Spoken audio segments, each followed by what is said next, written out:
സ്നേഹം നിറഞ്ഞവരെ, 1921 ഓഗസ്റ്റ് 12 ഒരു സായാഹ്നം John Berchmans തൻ്റെ മരണനിമിഷങ്ങളിലൂടെ കടന്നു പോവുകയാണ്.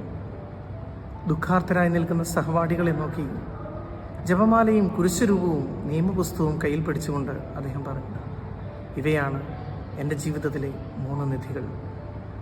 ഇവ കയ്യിൽ പിടിച്ച് മരിക്കുവാൻ ഞാൻ ആഗ്രഹിക്കുന്നു. വിശുദ്ധി നിലനിർത്തുവാൻ തന്നെ സഹായിച്ച ഈ 3 കാര്യങ്ങൾ, പരിശുദ്ധ ദിവ്യകാരുണ്യത്തോടും പരിശുദ്ധ കന്യകാമറിയത്തോടുമുള്ള ഭക്തി, നിയമങ്ങളുടെ പാലനം എന്നിവയെ അടയാളങ്ങളിലൂടെ അവതരിപ്പിക്കുകയായിരുന്നു വിശുദ്ധൻ. അൾത്താരയോട് ആത്മബന്ധം പുലർത്തിയിരുന്ന വിശുദ്ധ ജോൺ ബെർഗ്മാൻസ് താൻ അംഗമായിരുന്ന സഭയുടെ നിയമങ്ങൾ, അത് പഠനമായാലും പ്രവൃത്തിയായാലും പ്രാർത്ഥനയായാലും അതിൻ്റെ പൂർണ്ണതയിൽ ചെയ്യുവാൻ പരിശ്രമിച്ചിരുന്നു. നമുക്ക് പ്രാർത്ഥിക്കാം.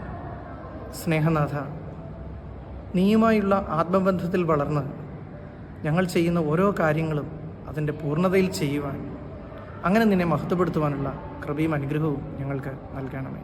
ആമേൻ.